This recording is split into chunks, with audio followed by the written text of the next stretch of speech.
Hindi pa naman po huli ang lahat. Kaya ka po kayo tinawag ni Lord eh. Inuna muna kayo para sa ganon ay kayo gagamitin ni Lord doon sa someone, relatives nyo man o friends na makasama din po natin sa pananambahan.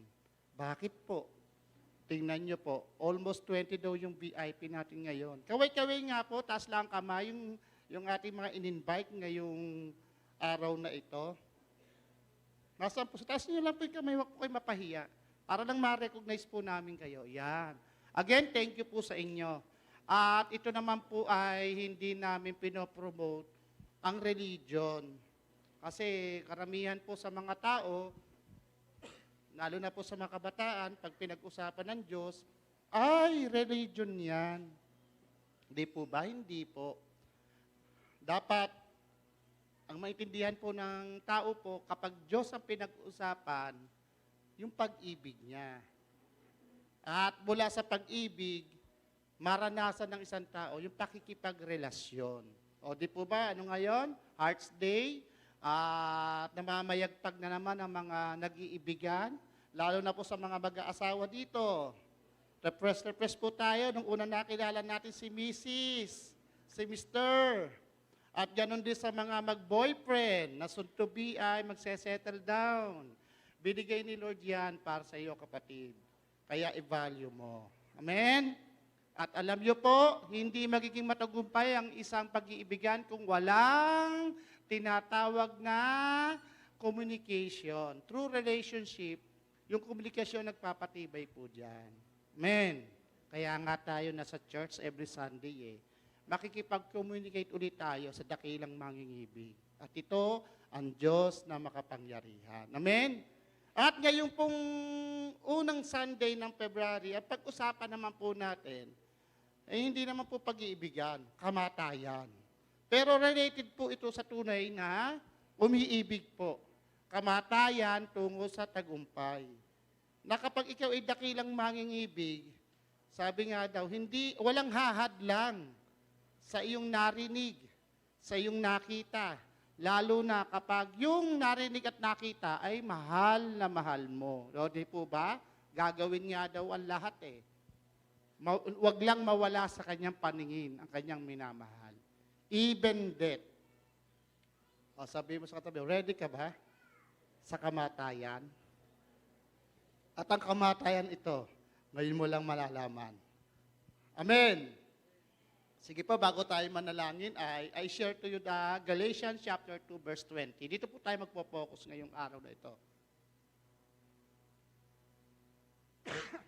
Ito pong verse na ito ay naisulat po ng isa sa mga lingkod ng Diyos, lalo na sa panahon ng Panginoong Yesus, na talagang hindi mo sukot akalain, nagkaroon siya ng 180-degree turnaround because of relationship.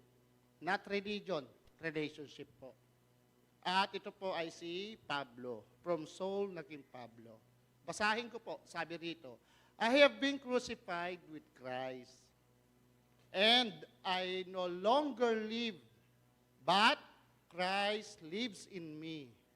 The life I know, live in the body, I live by faith in the Son of God, who loved me and gave Himself for me. Sige po, tayo umukod at manalangin. Hallelujah. Lord, minsan pa, salamat po sa araw na ito, sa oras na ito. Dalangin ko po, I pray, kayo po ang kumilos. Gamitin niyo lamang po ako upang maging daluyan ng inyong pong message. Naniniwala ko, O Diyos, kaparaanan niyo po ito upang lalo ma-empower, magkaroon po ng breakthrough ang mga kabataan na ito.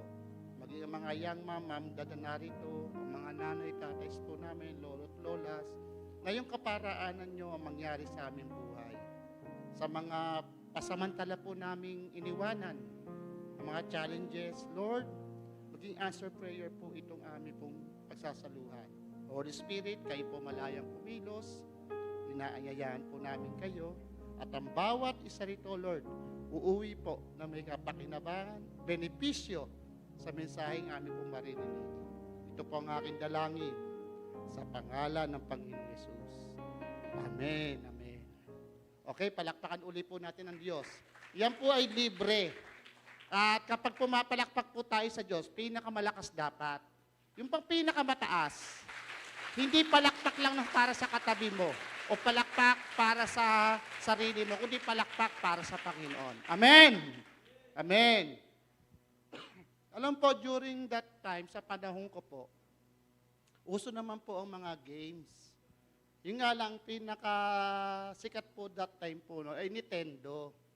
At masaya na kami kapag nilaro namin yung Mario Brothers. Sino pa nakakaalam ng Mario Brothers? Ayan. Alam niyo po yung Mario Brothers, hanggang 3 ka lamang eh. Nabuhay. Kailangan manalo ka sa dulo ng game. Kundi, game over. Equivalent to patay. At mula sa kamatayan na yon, sabihin, talo ka na sa games. Pero hindi ibig sabihin na namatay na yung karakter doon, si Mario o kaya si Luigi, ay tapos na ang kwento. Minsan, sa pamamagitan ng kamatayan, nare-refresh ka. At muli ka nag-uumpisa sa umpisa. At sa bawat level, nakakabisado ko. At sa bawat level, nakakasanayan ko na yung mga dapat kong iwasan. Hanggang sa punto, natuto ako sa aking pagkakamali. Doon sa paglalaro ng Mario Brothers. Kaya nakuha ko po yung plug. Di ba yung plug ng dulo no, bumababa? O, doon sa mga, ay wala eh, Gen Z nga pala kausap ko. Anyway, ganun din naman po sa mga laro nyo ngayon eh. Magindi sa movies. Ay ako din ay follower din ng Ghost Fighter. O, si Barito. Di ba si Eugene laging namamatay? Yung laging nagkakaroon ng nauupos, ang dahilan doon sa pag-ibig niya sa kanyang mga kaibigan. Pero doon lumalabas ang kanyang matinding kapangyarihan. Di po ba? Kapangyarihan na yung dating niyang pagkatao, naiiba na. Dugo na ni Raven ba yun? Dugo ng kanyang tatay. Alam niyo, itong kwento kong ito, kung iyaan natin sa reality, parang ganun din ang buhay po natin eh. Sa totoo lang po, ayaw ng tao pag pinag-usapan death. O, sabi mo ka sa tabi mo, excited ka ba pagkamatayan ng pinag-usapan? Ayaw ng mga yan. Pero sa church na ito, sabi ko nga po kanina, hindi po religion ang ating pinopromote, relationship. Di po ba? Sa relationship, may adjustment para maprolong ang pagsasama ng dalawang magkarelasyon. Sa tao, nagagampanan yung adjustment period eh. Sa Diyos pa kaya. Kaya kapag Diyos ang pinag-usapan, ang talagang nag-a-adjust po rito, tao. Dahil ang Diyos ang may likha sa atin, alam po niya kung ano po yung nararapat na maging buhay po natin. Dati sa ngayon. Na dati, na dapat mamatay na po sa atin yung pagkakaroon ng pride. Tingnan mo yung katabi mo, oh, may pride ka pa ba? Pride. Sineset aside mo ba si Lord? Yung pride na yon naging ego. Edging God's favor sa buhay mo. Bisyo. Alam ba yung mga bisyo? Marami naman tayong naging bisyo. Ako po, marami ako naging bisyo before eh. Pero pwede palang mawala. Pwede palang mamatay. Kaya hindi ako naniniwala sa sinasabi ng iba, isinilang na akong ganito, mamamatay na akong ganito. Hindi po totoo po yun. Yun ay sa isipan lang ng taong ayaw tumanggap ng change. Sabi mo sa katabi mo, change. O, diba? Tingnan mo mga hairstyle ng mga yan.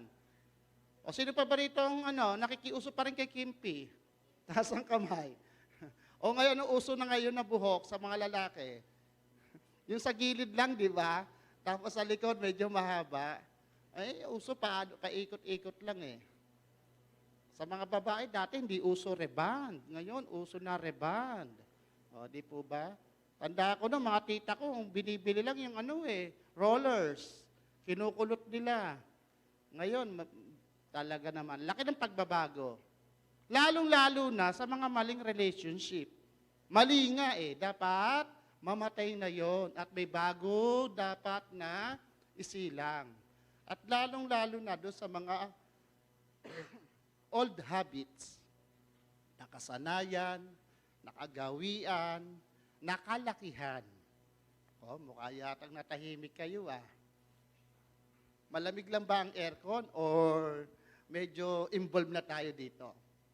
Naniniwala po ako, ang salita ng Diyos, sabi sa 2 Timothy 3:16-17, ay ibinigay po sa atin upang tayo ay turuan, na may rebuke, makorek, para sa kaparaan ng matrain natin ang ating sarili in good works, sa kaayusang buhay.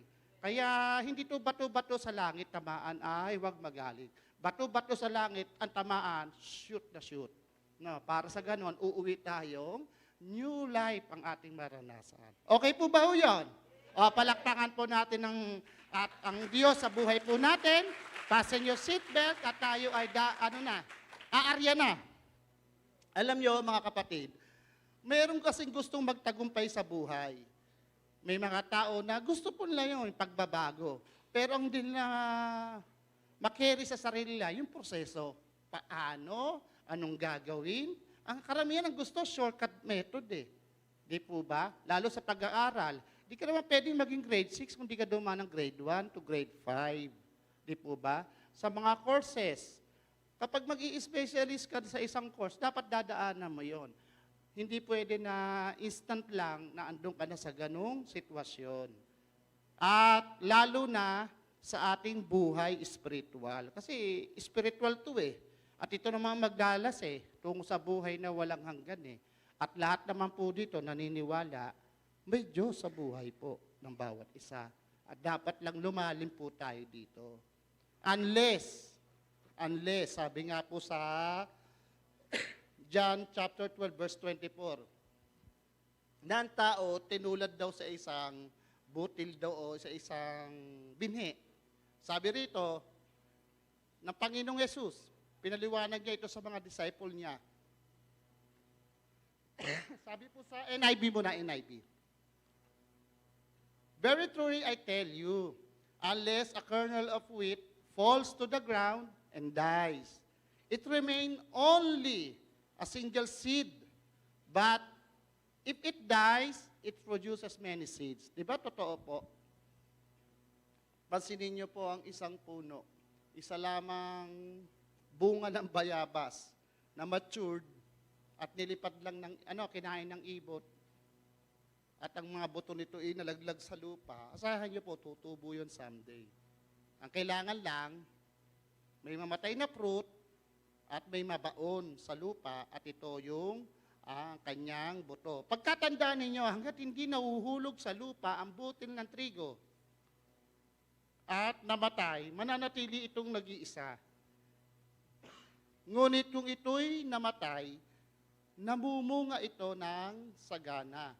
Ganon din po sa buhay ng isang tao. Tingnan nyo okay lang bang magbago ang pag-uugali ng isang tao kung ang kapalit naman nito, maraming tao makikinabang? Parang sa bahay. Dati patamad-tamad tayo.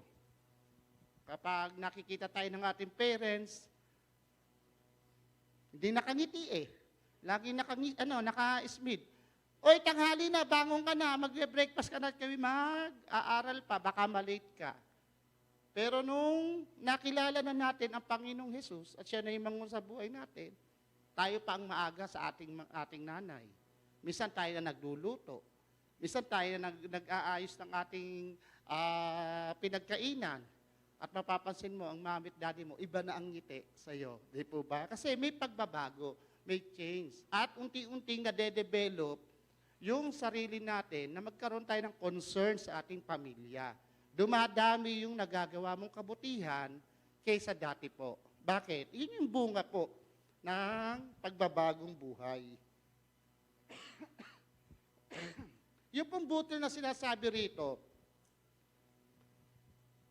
ito po yung mga luma nating pag-uugali na nabaon po sa lupa o sabihin, nilimot na po natin at nawala na po sa paningin natin. Mula sa pagkakabaon, may bagong tubo na lalabas. Ito yung bagong pag-uugali ng isang tao. Doon nagpapasimula po ang bagong buhay. Kaya ang kamatayan po ay hindi wakas. Ito'y daan tungo sa tagumpay. Kaya napakahirap na maging kalaban po natin, guys. Hindi naman po ibang tao eh. Ano po? Sarili natin. Kaya isa po sa depression, anxiety, ang nagiging sanhi po nito, hindi niya mapatawad ang kanyang sarili. Unforgiveness. Hindi niya makayanan na doon sa pagkakamali niya. At nagkakaroon na siya ng tinatawag na mga pagdududa sa kanyang kapwa. Kaya later on, nagkakaroon po siya ng anxiety at depression. Ito ang buhay ng isang kabataan hindi nakakaranas ng tunay na relationship. Kaya salamat na lamang po ang bawat isa na rito. Kaya sabi mo sa katabi mo, mamatay na sa kasalanan para mabuhay ang kalayaan. O, di ba? Bakit? Ano mong kasalanan? Kung dulot naman to impyerno. Doon ka na saan? Sa kalayaan, tungo naman sa langit. O, di po ba? Kaya tayo, pwede man tayong mabuhay ng maayos na ang Diyos ang manguna po sa atin. Mamatay na sa takot. Bakit? Para mabuhay sa pananampalataya. Takot na gawin ang dating buhay. Amen. Alam mo, sa bawat kapatid po natin na andito, tinawag kayo ng Panginoong Jesus. Hindi naman po kayo magtatagal ho dito at patuloy na makikinig ng salita ng Diyos, kundi nyo naramdaman sa sarili na tinawag kayo ng Panginoon. Di po ba? Mahal na mahal po tayo ng Panginoong Jesus. Ang kailangan lang ho, ay unti-unti, mamatay po tayo sa ating sarili, doon sa dating buhay, upang ang layunin ng Diyos mangyari sa atin. Ito pong season na ito, ngayong February, another month, kung doon sa last month ay pinag-usapan natin, makasama natin ng Diyos ang paglalakbay po natin, hindi po makakapanatili na makasama natin ang Diyos sa ating paglalakbay. Kung hindi po natin i-adjust ang ating sarili kung ano po yung kalooban po ng Diyos para sa atin. Kailangan po may mamatay po sa atin at ang dapat mamatay po sa atin ay yung dating buhay upang maging gateway po ito, maging daan o tulay upang maranasan talaga natin ang tunay na tagumpay sa ibibigay po ng Diyos. Plans not to harm you, to bless you, to give you hope, and a better future. Ito gusto po ng Diyos sa atin. Kaya dapat ang bawat isa ay makinig, intindihin, at isakatuparan po ito. Isa na po ito sa nangyari doon po sa buhay po ni Saul. Who is Saul? Kung i-refresh ko po sa inyo, nagsimula po ang kwento ng buhay po ni Saul sa aklat po ng mga gawa. At doon, isa po siyang religious person. At siya po ay isinilang mula doon sa kanyang magulang na ginagampanan ang pagiging diakono. Sabihin, isa sa mataas na posisyon sa Pharisees na religious sect. At that time, ay under the authority of Roman Empire ang Israel, nasakop po sila, kaya ang isa sa benepisyo upang sila malaya na makakilos, bukod sa intact ang religious mindset doon, ay maging isang citizen sa Romans. Kaya isa po sa inangkit po niya yon. At sa pag-uusapan naman po sa education, kagaya natin, pag ikaw ay taga Mapua, Lasal, ano pa yung mga bigatin, UP, ba, iba dating ng mga to. Ay ako, galing po ako ng UP Niniwala ho kayo? University of Palingon. Tigaron po ako. Doon po ako nakapagtapos ng high school. Yun po. Iba ang level, di po ba? Pag nalaman taga-UP ka ba, iba to, matindi IQ nito. siya ay ganun din po. Pag ikaw ay napasama sa School of Gamaliel, abay, matindi na ang level ng iyong pinag-aralan. Kaya siya, masasabi po natin, isa po sila sa tinitingala ng lipunan. Dahil sa reputation, mataas ang katungkulan nila sa religious, and then also sa kanyang pinag-aralan. Napakalaki po ng influence ng religion that time sa kanila. Kaya bago naging Paul, ay Saulo muna ang pangalan niya. Ang number one lang tinutulig yung hatred sila sa mga taong Kristiyano, katulad po natin ngayon. Dahil taliwas ang kanilang kultura at paniniwala doon sa paniniwala ng mga Christian o follower ng Panginoong Yesus. At that time, ang Panginoong Yesus ay na-crucified na, namatay na sa krus ng Kalbaryo. And then, naranasan ang resurrection at nasa langit na po. At that time, sa panahon po ni Saulo, sila yung nantutulig sa mga naiwang follower ng Panginoong Yesus. Feeling po nila, sila ang tama, dahil religious mindset, wala silang relasyon sa Panginoong Yesus. Kaya ang ginagawa po nila, paninira doon sa mga buhay ng taong nagbalik loob sa Panginoon. Dahil ang feeling po nila, sila ang right, sila ang righteous. Ganun ang kanilang pananaw po that time na yon. Sa buhay po ni Saulo, isa sa pinakamatindi po niyang ginawa, humingi po siya ng abiso sa pinakamataas na katungkulan ng Pharisees religion na bigyan niyo po ako ng authority yung mga nagtatago na mga Christian. Kasi nagtatago yung ibang Christian dahil inuusig sila. Amin pong hahabulin at tuloy ikukulong o papatayin. Yan po ang pangyayari that time po. Yan ay pasimula po ng unang mga mananampalataya ng Panginoong Yesus sa aklat ng mga gawa. At nangyari po sa kanya, yung sinasabi ko kanina, nakagaya ng ating naranasan. Yung napapunta lang tayo sa Lift Jesus Church, may nag-invite po sa atin, tapos unti-unti may namamatay na sa ating sarili. May pagbabago ng magaganap. At ito yung umpisa pong breakthrough na nangyari po kay Saul na naging si Paul. Tunghayan po natin ang panibagong sinakulo tuloy. Pagsasadula sa pangunguna po ni Sir Borge at ni Sir June. Ang dalawa po nating professor. Ayan, palakpakan po natin ang Diyos sa buhay po nila. Ito po yung time na nahawakan na po ni Saul ang liham na may karapatan na siyang magpakulong at patayin ang mga disciple o follower ng Panginoong Yesus. At sila daw ay nagtatago sa lugar ng Damascus. Yon. Sesa po, live tayo. Okay, sige.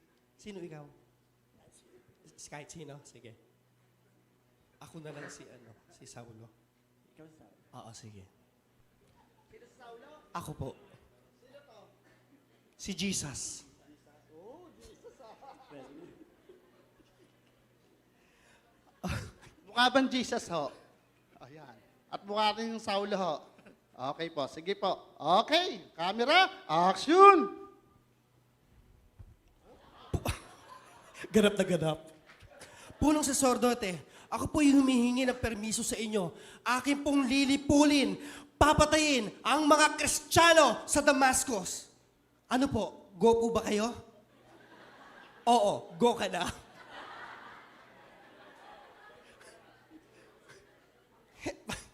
Nay, nay, nay, nay. English yung kabayo. Nay, nay, nay, nay. Nay, nay, nay, nay. Parang pati yung kabayo. Nay, nay, nay, nay. May araw. Ang sakit. Ang sakit. Ano yun? Siya po'y nasilaw Nasilaw sa ako. matinding liwanag. Saulo, bakit mo ako iniisip? What, mamaya pa yun. Sabihin mo lang, Saulo, Saulo. pati po ng kanyang mga kasamahan. Sino po kayo, Panginoon? Ako si Jesus, ang iyong inuusig. Tumayo ka at pumasok sa lungsod at doon mo sabihin, at doon sasabihin ko sa iyo kung ano ang dapat mong gawin. Sige po, paano ako pupunta? Bulag po ako. Bigyan mo ng kasama. Makasama? Asa yung mga kasama ko? Hali kayo. Ito, Akayin niyo The ko. Three Stooges. Dali, punta kayo doon.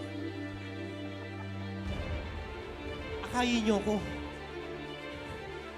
Nasaan yung daang tuwid? Baka kapahamakan yan, ha?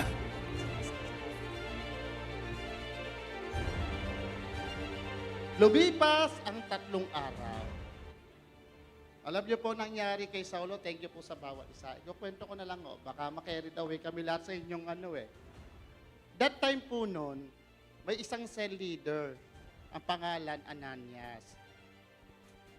That moment sa kanyang panalangin, nagkaroon din po siya ng conversation sa Panginoon na may darating na isang tao na pangalan ay Saulo. Bulag siya.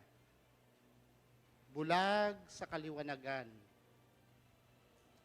At alam niya, yung taong yon ay si Saulo ng taga Tarsus. At ito po ay isa sa mga threatened sa kanilang bilang mga believer po ng Panginoong Yesus. At nakipag-usap siya sa Panginoon, kung mababasa niyo po. Panginoon, sila yun ang uusig sa amin eh. Bakit ko po siya pupuntahan, aalagaan? Dahil sa binagong puso na si Ananias, kinukup niya si Saulo. Tingnan niyo po 3 days and 3 nights, hindi kumakain, nag-iisip-isip lang si Saulo. Pero may namamatay sa kanya, ang dati niyang pagkatao. Kaya kung mababasa niyo po yun, tila parang kaliskis daw sa kanyang mata ang nahulog sa kanya. Ito yung religious mindset na kanya pong nakagisnan. Katulad po natin sa buhay po ni Saulo. That time, nagkaroon po siya ng realization sa kanyang buhay. Doon sa lumipas na 3 araw, nagpakilala ang Panginoong Yesus sa kanya. At ito po yung ating mababasa sa Galatians chapter 2, verse 20, na gaya ng sinabi ko po kanina. Himayin po natin to. Yung una po na kanya pong ginampanan, pinatay na niya o patay na siya sa kasalanan. O sino ba rito? Sabi mo sa tabi, ikaw ba'y patay na sa kasalanan? Sabi mo, ibanggit mo, patay ka na ba? Sa kasalanan. Ay sabihin mo, ano pa? Nag-aagaw buhay pa. Wag naman. That time po noon, ang turning point po ni Saulo, mula sa daan ng Damascus, from blinded, naging humble. From blinded po, nung siya'y namulat, naging humble. Nagkaroon ng break ang kanyang pride. Nagkaroon ng confront patungo sa katotohanan. Hindi lang siya namatay ang kanyang paningin, kundi yung kanyang old life.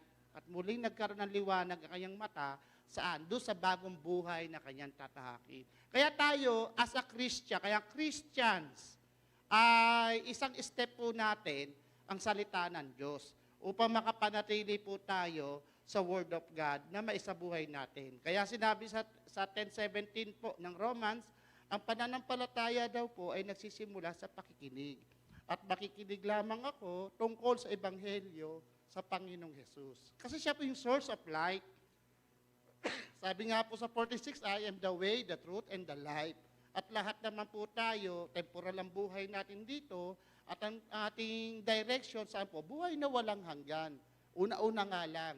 Pero kapag hindi natin nasumpungan ang tunay na katotohanan, ang tunay na daan, lalong-lalong na yung bagong buhay, sad to say, yung old culture po natin ang magdadala sa atin tungo sa kapamakan. At ito ang impyerno. Ang masamang mangyayari po sa ating buhay na walang hanggan. Tignan niyo po sinabi sa Galatians chapter 2, verse 20. I have been crucified with Christ. Sa Tagalog, ako'y kasamang napako, nakasama ang Panginoong Jesus. Hindi lang si Jesus ang namatay, kundi isinama si Paul. Ano po isinama ni Paul sa cross of Calvary? Yung old life po niya. Ano ba yung old life? Tanong mo sa katabi mo, magbigay ka nga ng isang ugali mo na namatay na. Sige, tanungin mo. Hanap kang kapartner mo. Mag-involve ka. Sabihin mo, kapatid. Huwag ka mapahiya. Kapatid, ano ba yung pangit na ugali mo na namatay na? Di po ba? Lahat po tayo, meron po na. Alam mo, kapatid, isa sa pinakamatinding ugali ko, chismoso ako. Di po ba? Nagkangitian na kayo, ha? Kayo pa lang yan, ha? Alam niyo po, ang Panginoong Yesus, namatay, na isinama si Paul, at mula sa kamatayan, yung kasalanan ni Paul ay tinubos na ng Panginoon. Ano po yung mga kasalanan ni Paul? Pride, ego, yung walang pagpipigil sa sarili, yung self-centered life, lahat po yan iniwan na ho ni Pablo. Nung muli siya nagkaroon ng liwanag, ito na po yung breakthrough ng pagbabago ng kanyang buhay. Tandaan niyo po ha, hindi po nawawala ang kasalanan. Nandyan yan. Malibang ang resurrection po mula sa pagkatubos ng Panginoong Hesus po sa atin, na ating pinanghawakan, saka palang maaalis sa atin ang kasalanan. Nakuha niyo po ha, inuulit ko uli. Ang kasalanan nandyan.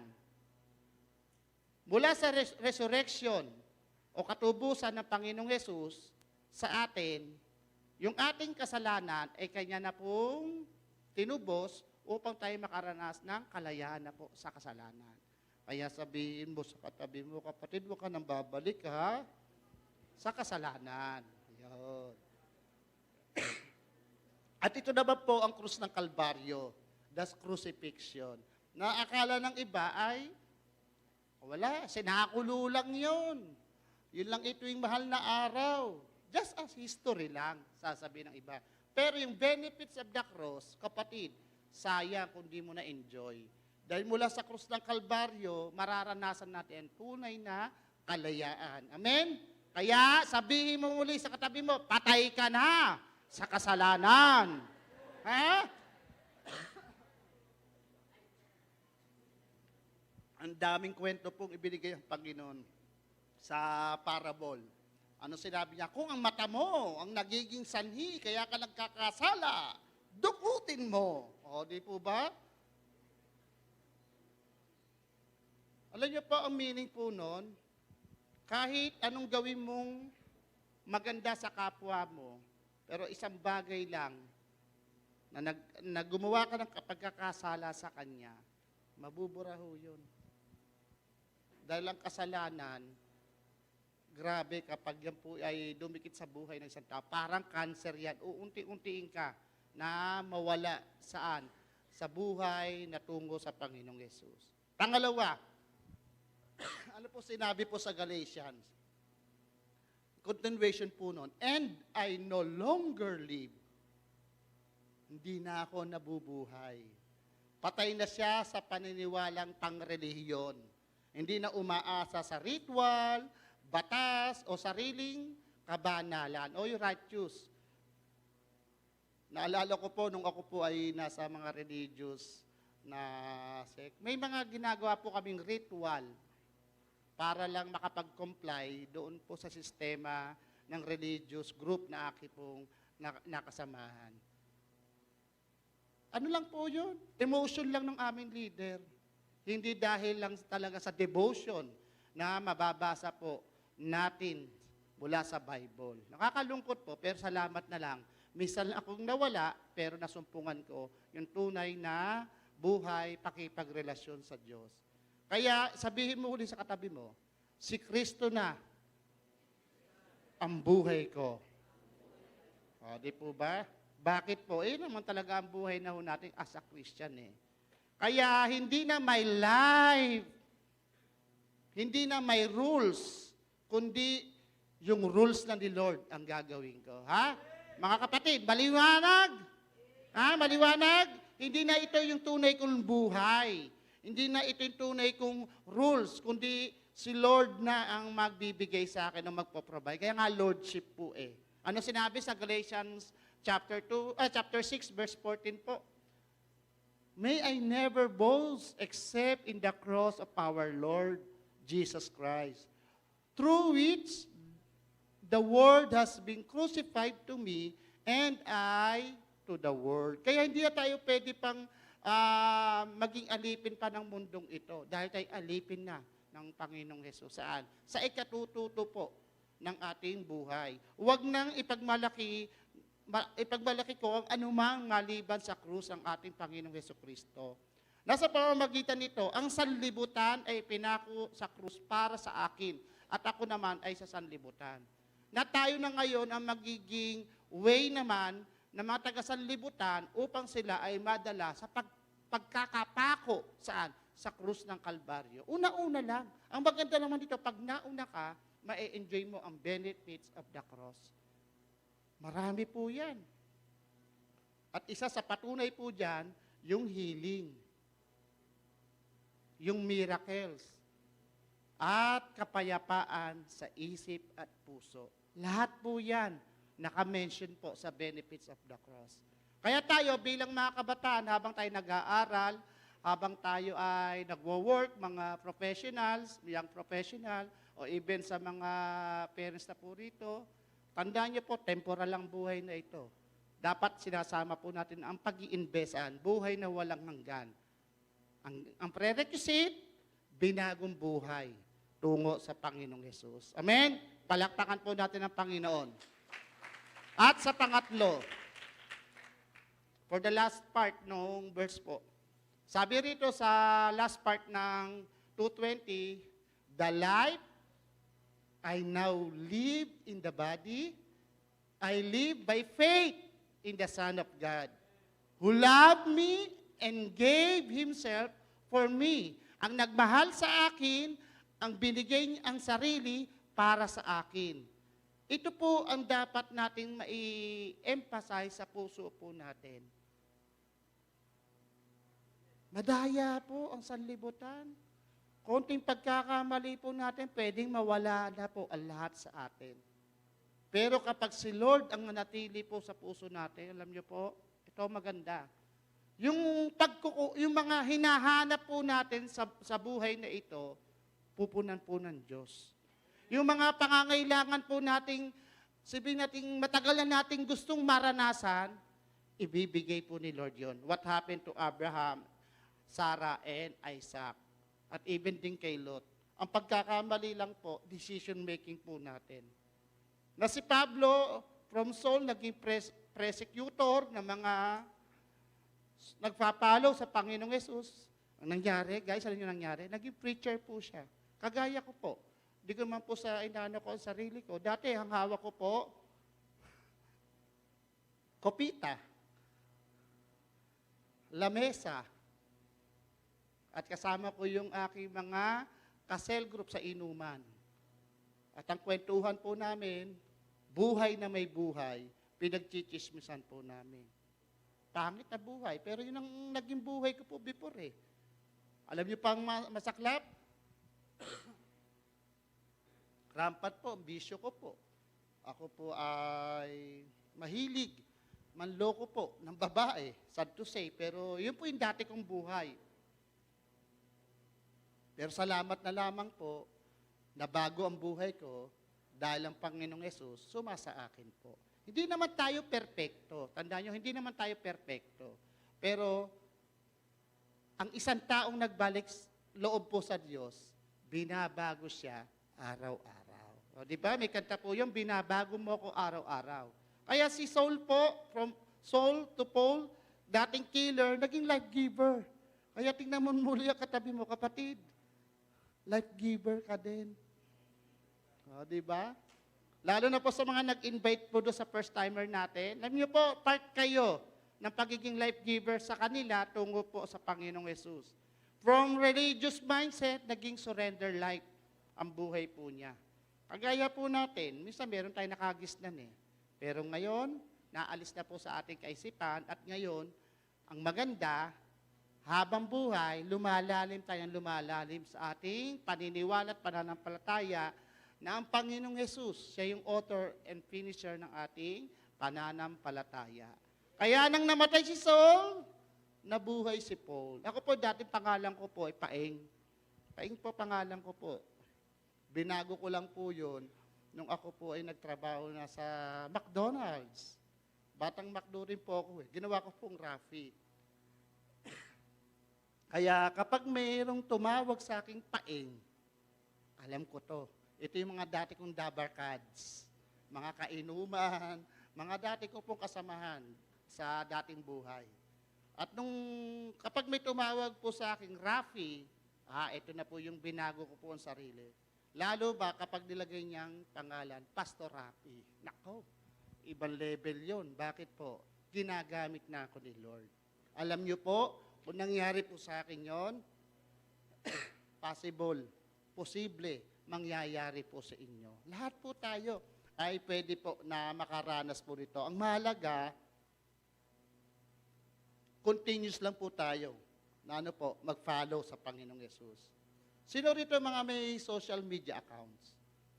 Taas ang kamay. Oh, lahat yan. Imposible wala ho eh. Alam nyo, bilang Christian, yung mga values po natin na hindi align sa kalooban ng Diyos, di po ba, pinopost po ba ho natin sa social media? Hindi, kasi may inaalagaan po tayo. Kung doon sa social media ay ating pong filter, how much more pa ho, pagkaharap na po natin ng Diyos. Dapat bagong buhay na po ang ating ipapakita sa Diyos. Kaya sabihin mo sa katabi mo, dapat ina-unfollow mo sila. At ang pina-follow mo, ang Panginoong Hesus. O di po ba? Appropriate pa ba lang i-follow po natin yung mga dati natin nakagisnan? Hindi na po. I-unfollow po na natin. Sino dito dati ang direction mo, kanat kaliwa? Yung go by the flow ka na lamang. Ano ang tugtog, yun ang sasayawan mo. Pero ngayon, ito na ang direction ko. Langit kasama ang Panginoong Hesus. Di po ba? Kaya dapat manatili lang po tayo dito. Bagamat kaantukan po ang oras po natin, pero ang puso naman natin gising na gising. Tignan mo yung katabi mo, nakapikit ka na ba? Di po ba? Dapat gising na gising po tayo. Sino rito ang gusto mo para maging sikat ka? Ang validation mo, pera, position, kailangan pogi, maganda ka. O sabihin natin na lagi kang bida sa klase o bida sa katrabaho. What happened to Isaac? Umiiwas na lang po siya, di po ba?